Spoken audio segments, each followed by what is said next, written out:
So my talk is called Uncertainty 101 rather than just talking about my research.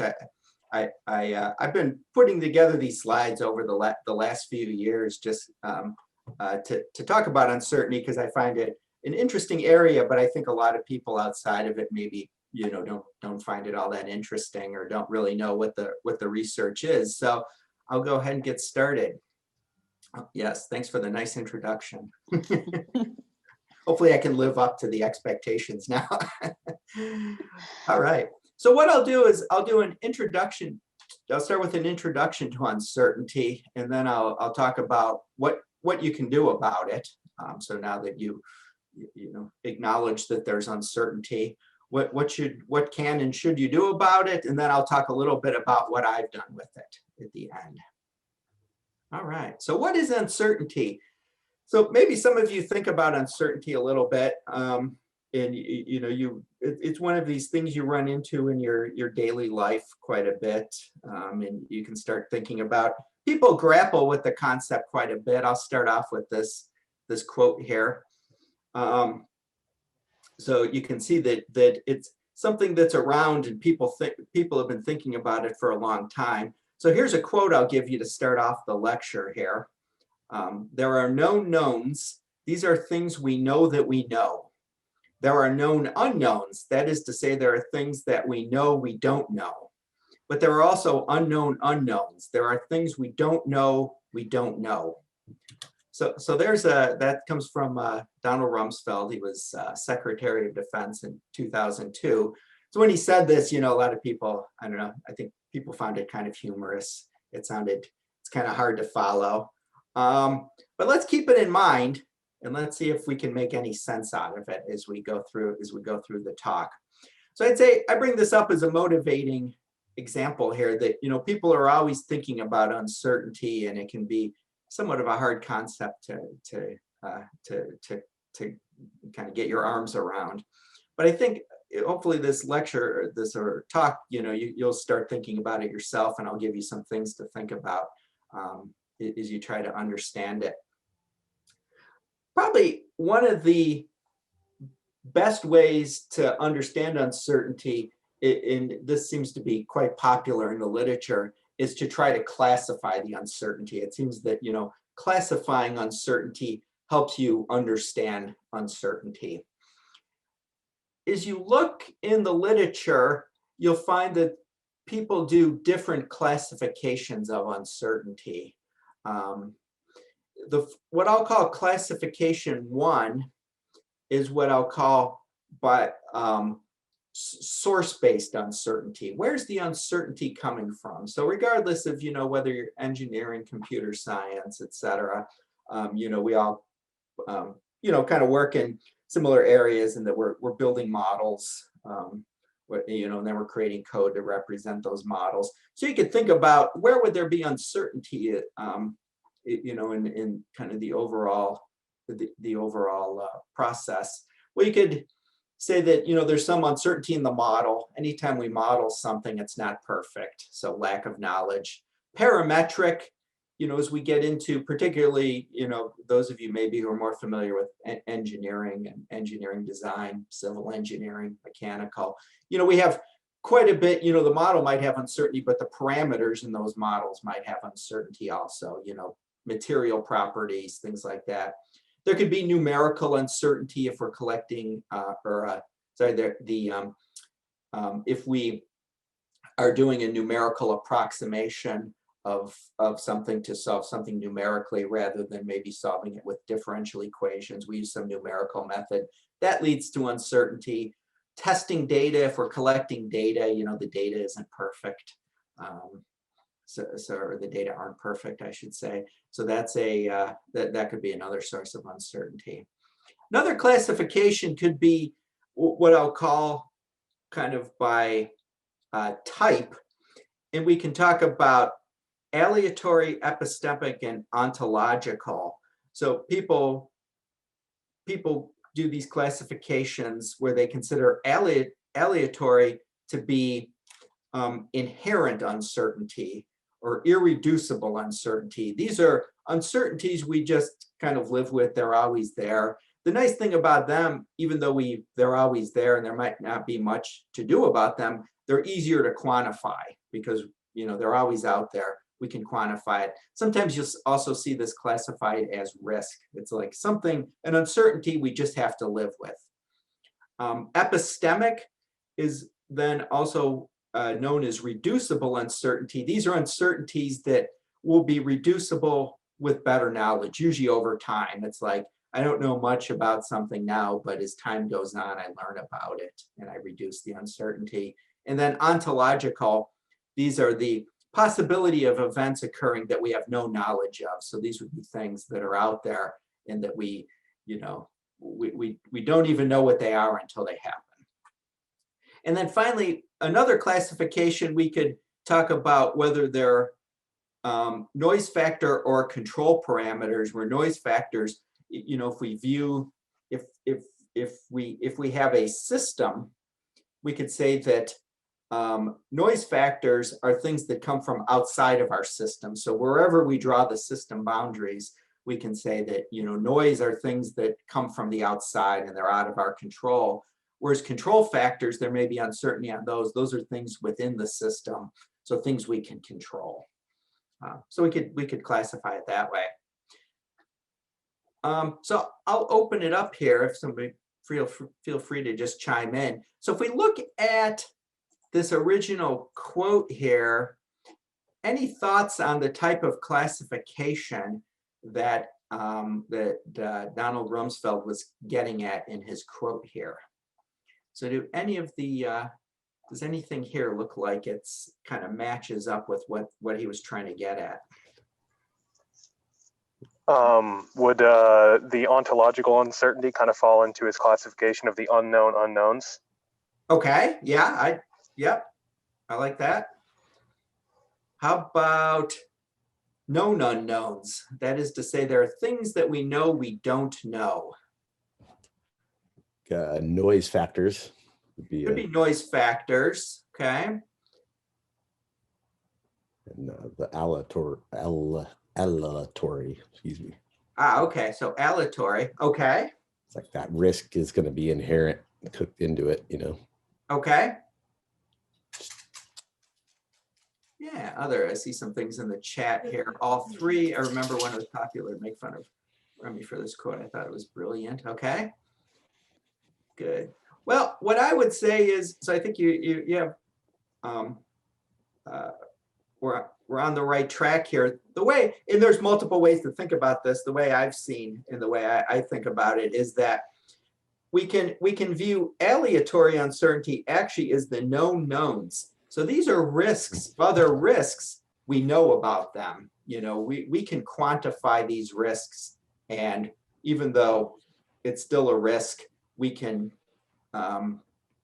we know it's out there, and we just have to deal with it.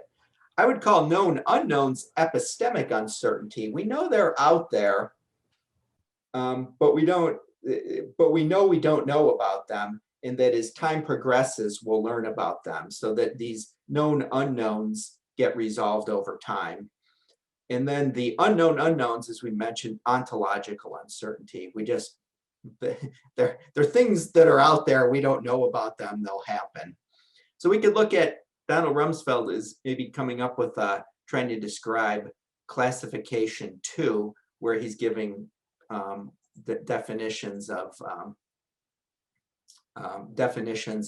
aleatory, epistemic, and ontological. Yeah, there's a question. Can we get I'll send a copy of these slides to Hoda when I'm done. Yes, good. All right, so let's go from there. So then the question is, let's take a closer look. Let's use, I find classification number 2 useful because it lines up pretty directly with different mathematical methods for quantifying uncertainty then. So it tends to be a nice classification method. Now, I'm not here to say one classification method is better than another. I'm just saying this is what I find to be useful. So let's go dig deeper into aleatory. So these are things that typically are irreducible, things we just live with. In the domain of, let's say, engineering and manufacturing, these come up a lot. Manufacturing tolerances, as I build, you know, thousands of a certain part and I take measurements of that part, it's always going to have some variation in it. And we just have to live with that. Assuming that it's a stable process, you know, that we can't make any further improvements, there'll always be some variation. We just live with it. Material properties, particularly, you know, like things like wood that grow in nature, there's going to be variation. There's not much we can do about it. We've been, you know, if we've measured enough, you know, properties of wood, for instance, over time, we're not going to learn anything new. We just have to live with that variation. For instance, if we're, you know, if we're going to build a house out of wood, for instance, we'd have to just live with the, you know, that there's variation in the properties, and we just have to live with that. Epistemic are the kind of things that are reducible with better knowledge. A lot of these have to do with typically a project planning phase, where at the beginning of the project, you know, the known unknowns, we don't know, you know, maybe how, you know, if there's new technologies we're developing, we know there's you know, things might not turn out how we like, or they might turn out how we like, or they might even turn out better than we think they can. We kind of, these are the known unknowns. We know that these will get resolved in time. We just don't know how they'll get resolved. Budget could be one of them, you know, especially if you're dealing with the government, you know, who knows how budgets are going to be allocated in the future. So we say these are known unknowns. And then finally, ontological, these are things that, you know, just come out of, you know, kind of come out of the blue. We don't know. We don't know about them. We never even thought about them. And then when they happen, we're like, oh, we never imagined that could have happened. So let's talk about them in more detail. So the way people, and a lot of what I'm showing here isn't really my personal, you know, idea or way of doing things. It's that, you know, this is how I see it done in, you know, kind of in the standard literature. For alliatory uncertainties, typically what people do is they use probability distribution functions. So we go into the world of statistics and we borrow from that. We use some sort of probability distribution function. So what we do is we gather up all the possible outcomes and we fit a distribution to that. You know, we can, if we have a lot of data that we've collected, we can actually use methods to say, what distribution is this? A lot of times, and you've probably heard of a normal distribution, that would be a common way to capture the uncertainty in something. So these would be, you know, we collect up a lot of data. We say that, you know, whatever we're collecting the data on is unchanging, you know, that it's stable, and then we fit this distribution, and then that's our distribution. Epistemic uncertainties are a little more difficult. I've seen multiple methods. You know, some people just try to give a range only. They say, well, you know, we kind of don't know what the distribution looks like. We just know there's some range. So let's say budget. Okay, well, Congress, you know, if we have to depend on Congress, maybe we know that the smallest amount they'll approve is some amount, the biggest amount they'll approve is some amount, and it might fall somewhere in between those two, but we don't have a distribution for that. We just know the end limits. That would be one way to do it. Question was, which category a client relationship falls under? I would say probably mostly known unknowns if you can brainstorm where the client, where there might be uncertainty in the client relationship. You might say, oh, you know, they might change the requirements on us halfway through the project. I don't know how they're going to do that, but we'll find out as time goes on. You know, it'll become apparent, but we know that that's something out there that can happen, that the client can change the requirements. The client relationship also maybe could have an ontological thing, that they could come up with things that we never imagined they would come up with as well.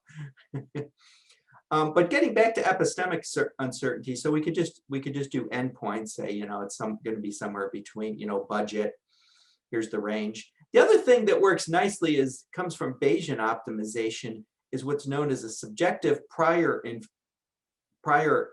distribution, and then we update that as information becomes available. So we can see a little chart here.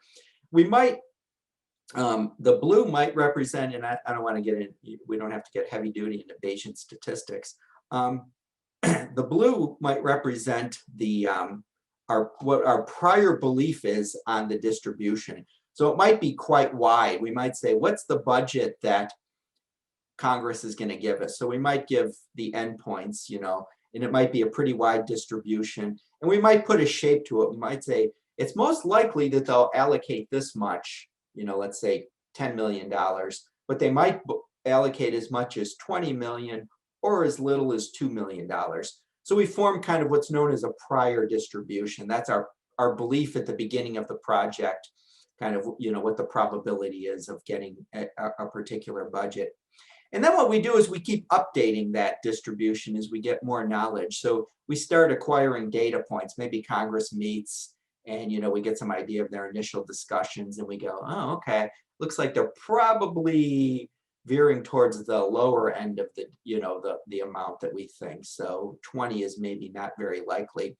And we keep updating our belief. So the idea is that it gives us a method to, a mathematical technique to update our prior information with information that we gather. You can see, maybe 5 samples, 10 samples, and that's a way of updating till we get to the point where, we get to the point where the budget's actually allocated and the uncertainty basically just goes away. Then it's like, okay, now we have 5 million. Once we have that $5 million in our account, okay, we know it now. The uncertainty is resolved.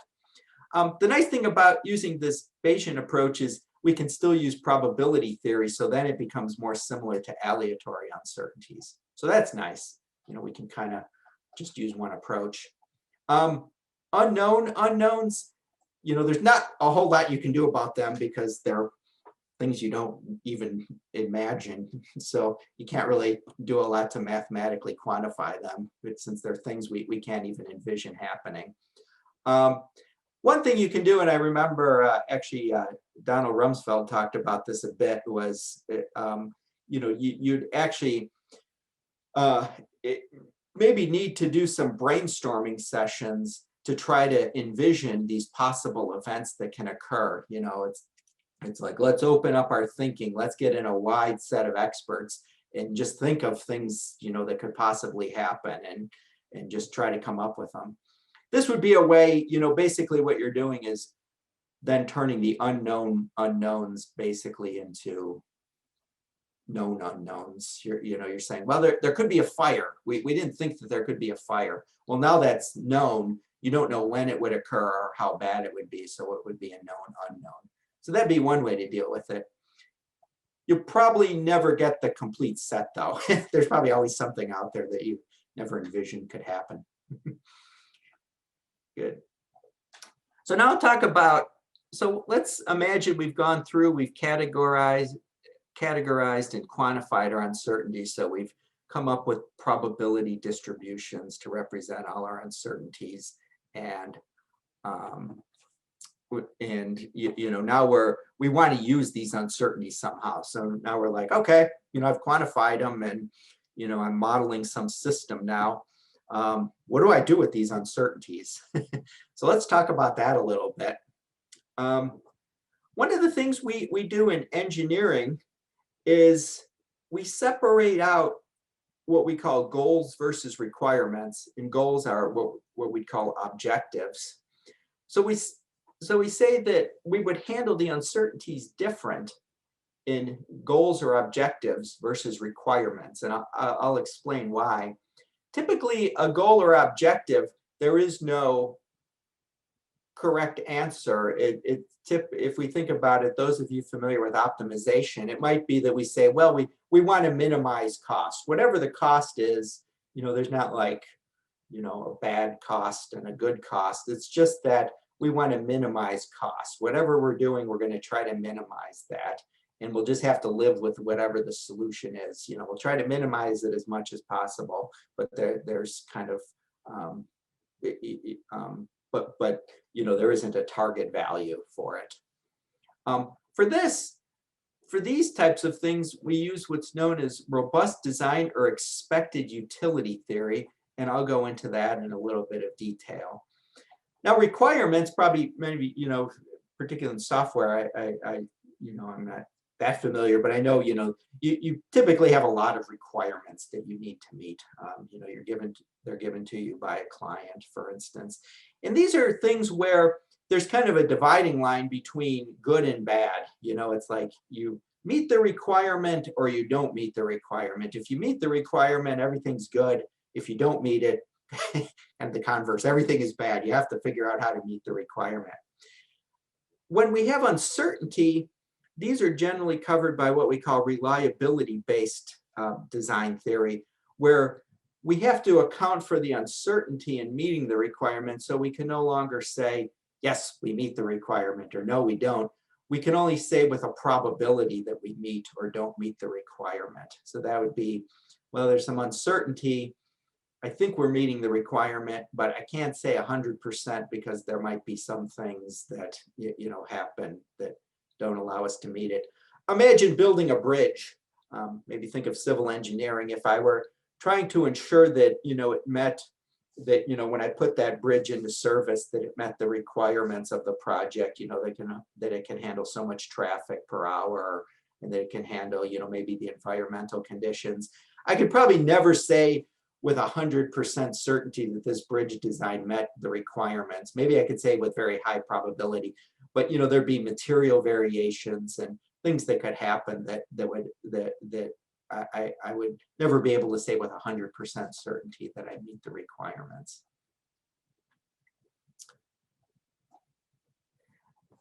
So regardless of where the uncertainty comes from, I just wanted to make a general statement. This is something that if you're going to do uncertainty in your own research, one thing you'll have to be a little careful with is that, and I come at this, from an engineering design, but probably this would be applicable also in software as well, is that if you look at what I call casino game type uncertainty versus the type of uncertainty we usually face in engineering projects, there's a big difference in that typically in engineering design, we are only making the decision one time.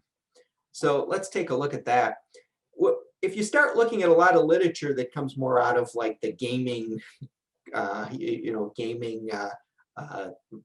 view of the world, is that they typically are looking at something that occurs many times, perhaps thousands of times. For instance, people will do analysis on, what happens if I play 1,000 hands of blackjack or 4,000 hands of blackjack, and they collect up data. Well, there's something called the central limit theorem that tells you as you keep repeating this, game or this process, the variation on it is going to decrease. So basically, as we take the mean of the outcome and we keep doing it over time, the mean payout, for instance, of a casino game, and we look at that mean payout, if we only play that game a little bit, there's going to be a lot of variation on what the payout is. As we keep playing it, that variation is going to shrink, and that basically where it's going to become the variance on that is going to become very small. So what you'll see is in casino type games, you don't have to worry as much about the variation, because if you play that game a lot, it's going to become quite small. Whereas in the types of projects we do, in engineering and software, typically when you have uncertainty, you're only doing that project one time so that we don't take advantage of this repetition. So now we have goals or objectives, and I'll get into expected utility theory. And actually, if you could give me 1 minute here to take a break, and feel free to ask any questions at this time. I just have a question that came up from the class that I that I teach that I need to jump on. I want to take a minute here.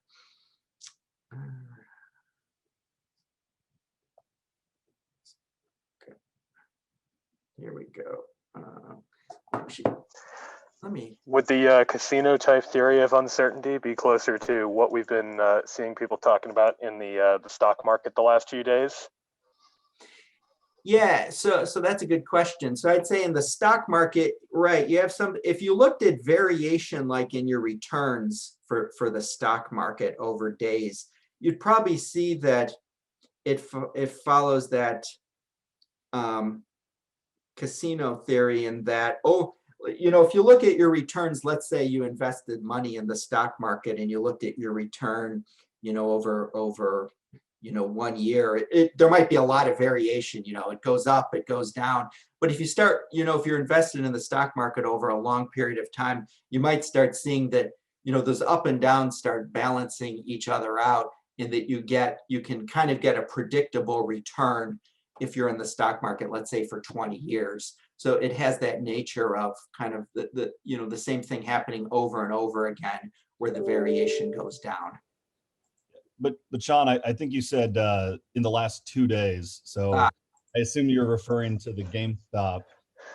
Well, I mean, Oh yeah, it's kind of just the same thing, just in a much more compressed timeline, and it's they're both accurate assessments of how the market works. So I think what the last few days isn't really different, although it certainly is interesting to watch. It just feels like it's standard market forces, standard uncertainty behavior playing out very dramatically as a result of how many players are involved and how many decisions are being made.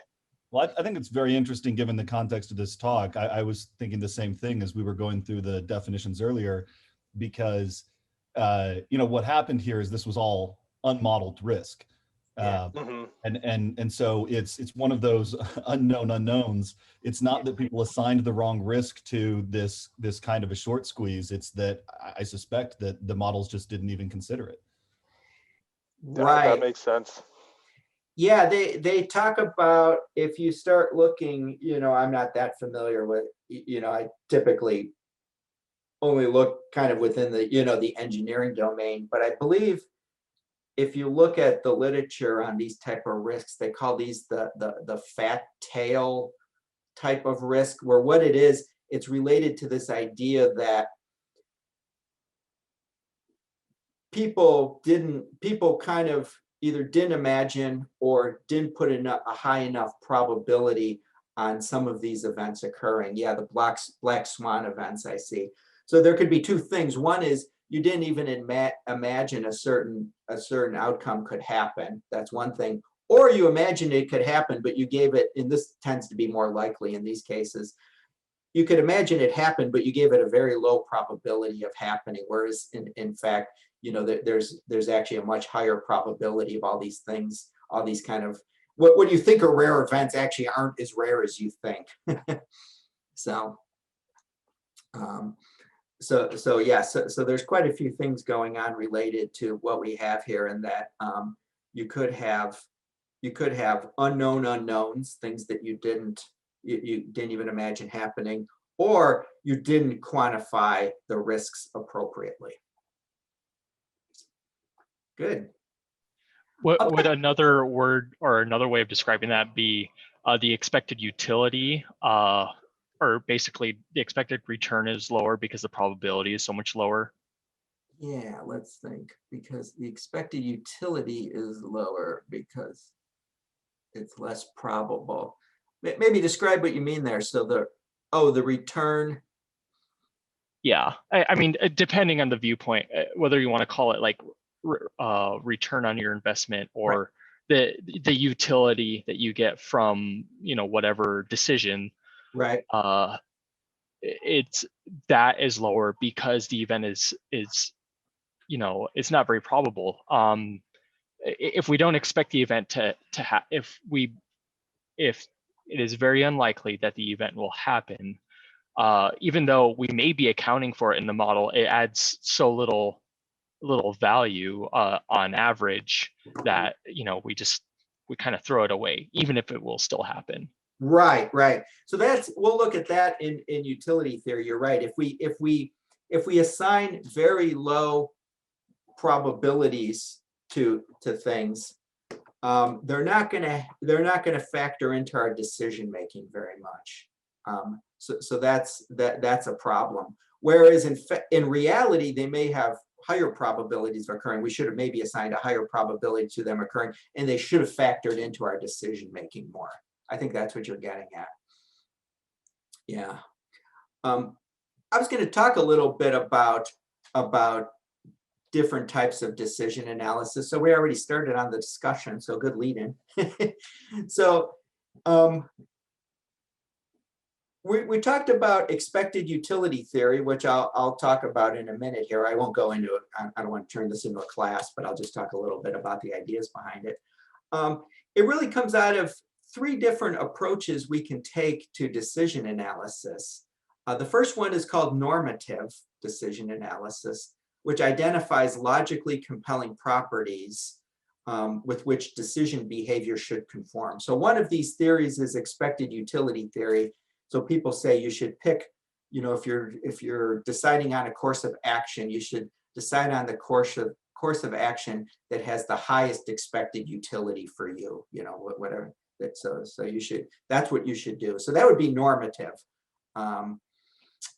Prescriptive is a model which can and should be used by a real decision maker tuned to both the specific decision or the specific situation and the needs of the decision maker, what people should and can do. So this would be related to normative decision analysis, but let's say would be less theoretical. It would be, give you a specific prescription for what you should do, maybe like if you're in the stock market versus you're making decisions, in engineering design.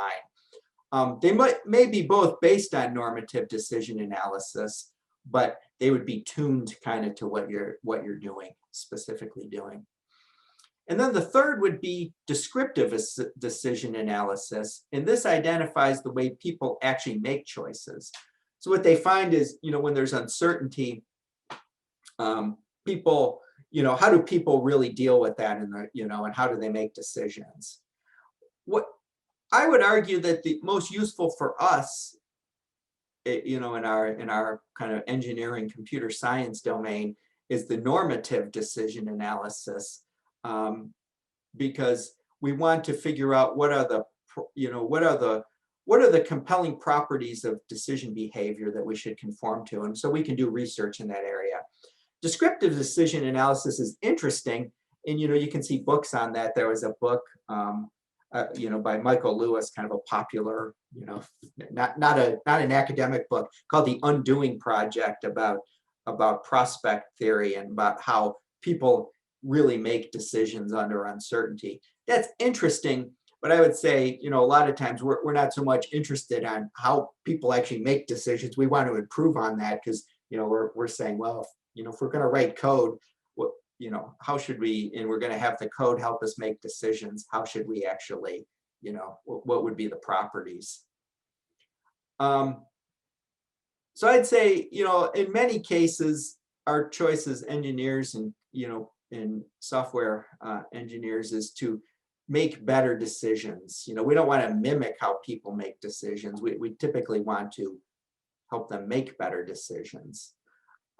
What you'll see if you read any, like in prospect theory, is that people tend to have certain irrationalities and make suboptimal choices, particularly when the trade-offs are complex. So expected utility refers to a preference function built on the axiomatic basis originally developed by von Neumann and Morgenstern, kind of going back to the 1940s. So there's multiple definitions of utility. So theirs is specific to this expected utility, where it refers to making a decision with uncertainty.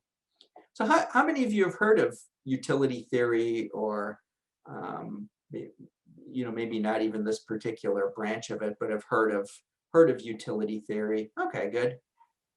Okay, good. How many of you seen in this context of expected utility theory? Okay, good. Did you see it do you have a class in it, or you maybe just read up on it on your own? Microeconomics. Okay, right, good. Good. Was exposed in an artificial intelligence course. Ah, okay, right. Economics for me too, so I'm not sure how much I trust it.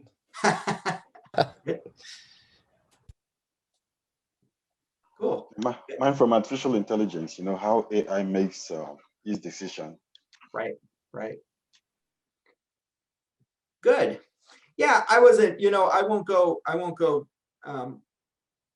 much further with it, just to say that, in this expected utility theory, if you're in, it can be useful when you have uncertainty. So they differentiate value, which refers to some sort of selection criterion or decision you make without risk, versus utility, where there's risk incorporated. So like I said, it goes back to the 1940s, and it had been studied. It appears to be one of these things that, like, every so often somebody gets interested in it, and it kind of advances the knowledge and gets interested. Our expected utility theory seems to go back to the 1940s, the thinking there. So it really requires three things. One is it requires quantification of the uncertainty. So in other words, the risks. And I said that we could do those based on probability theory. It also requires a quantification of risk attitude. What's your attitude towards this risk? So that's part of it. So so part of their theory says that there's kind of no right answer when you look at risk. You may like risk or you may not like risk, and that's up to you. Their point is, we don't tell you what your risk attitude is, but we tell you, once you know what your risk attitude is, we give you the mathematics to figure out what's the best decision given that you have that attitude. And then finally, we need to have a quantification of our objectives or our goals. So there has to be, if we're going to make a decision, we have to know what our goal is. Do we want to minimize costs? Do we want to maximize cost? So that's part of it.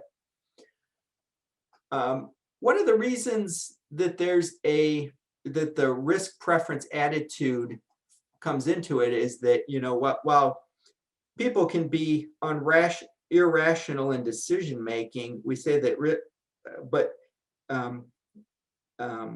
really that irrationality comes out when they make decisions that go against what their fundamental risk attitude is. So if you're somebody who's risk taking, and then you make a decision and you pick the least risky option, that doesn't seem to make much sense.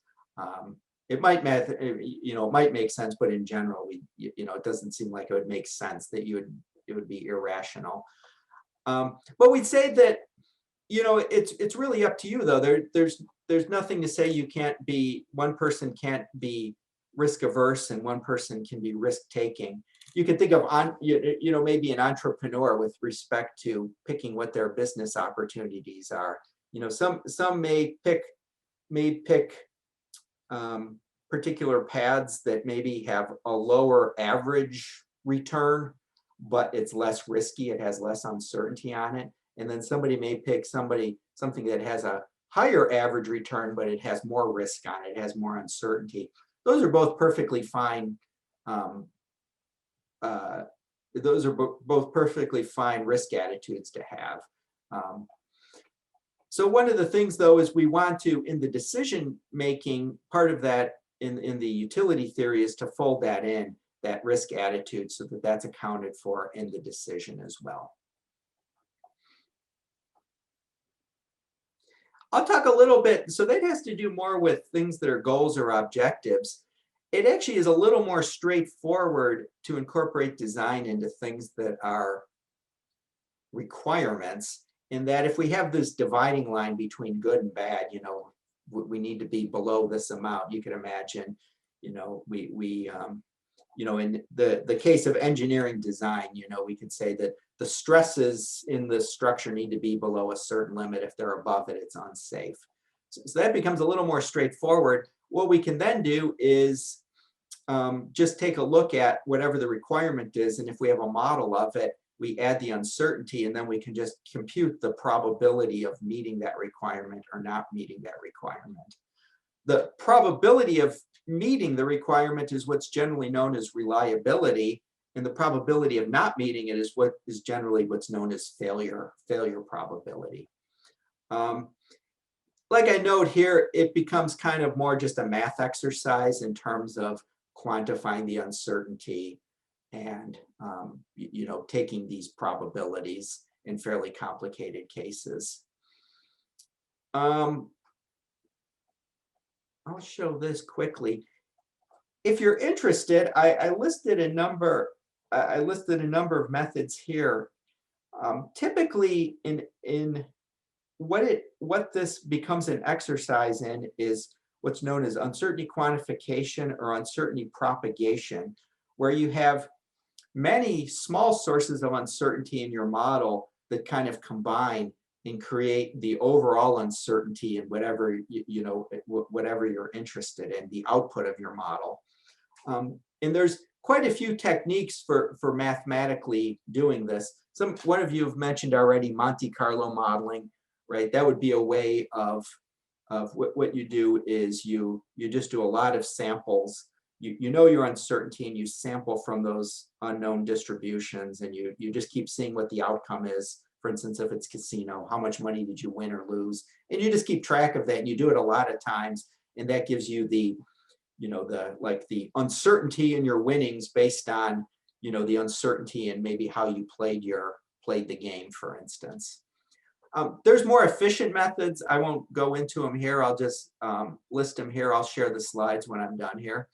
And you can look these up. They're fairly common, but some of these methods are more efficient than Monte Carlo sampling, which can require a lot of samples. Good. So maybe I'll stop and ask if any questions or comments so far on uncertainty.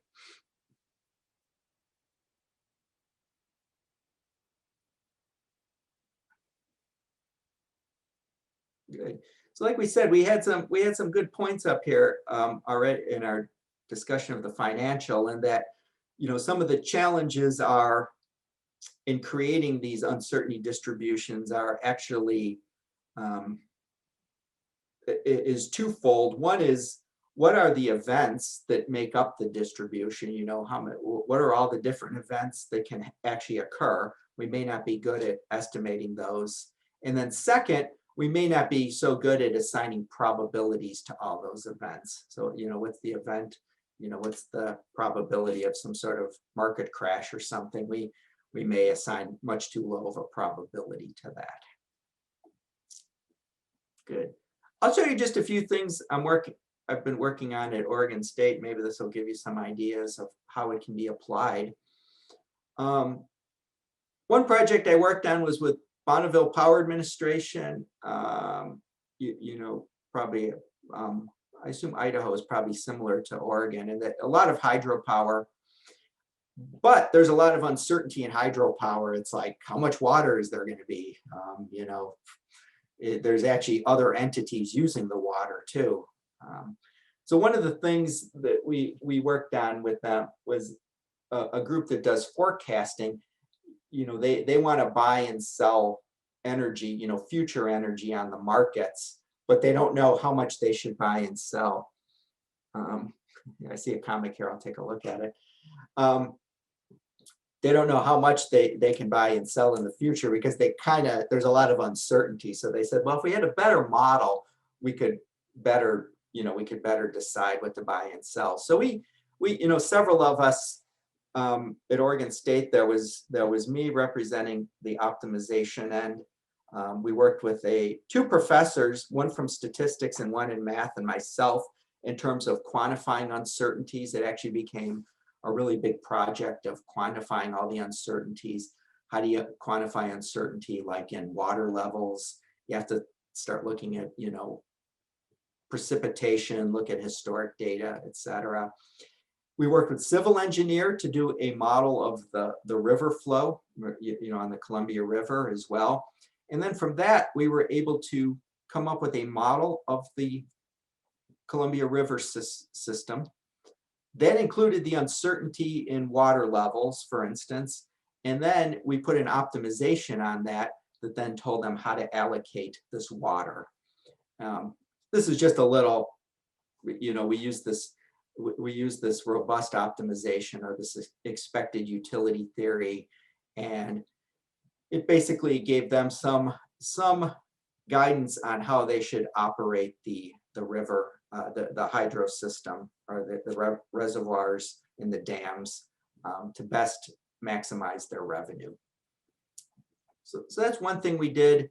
We also looked further at this idea of flexibility, in that if this was a related project, if they had excess water, you know, they fulfilled all their demand, what should they do with this extra water? Should they save it and just keep storing it with the risk that maybe they'll have too much and they'll just have to release it? Or should they use it and sell, you know, sell more of this on the market? So we looked at that as well. I'll do this really quick here. They wanted to know what to do with this. Again, we had to account for uncertainty. You know, if there's a lot of uncertainty in the next, you know, in the next week, maybe they should be a little more conservative and not, you know, go off selling all this. You know, on the other hand, you know, there's certain times of the year where you can kind of count on rain, and it's, you know, the uncertainty is low. In those cases, they could be, you know, they could take, you know, they could maybe go to the market and use more of this flexibility, knowing that they're not going to run out of water. So that was interesting. Did some work with DARPA, so Defense Agency. Again, what was known as, Hoyle knows a bit about this. Probabilistic certificate of correctness. This was an idea that you could give a design to software. It could go in and calculate the probability of meeting the requirements on that design, given all the sources of uncertainty. So they wanted something that was more automated. So that was another application. And then finally, I guess one other thought was what I call dynamic design, is that when you have epistemic uncertainties, how do you manage those? And you know, the answer was, you know, you could do something based on control theory. I won't spend a ton of time on this because it'd be hard to understand just from the slides.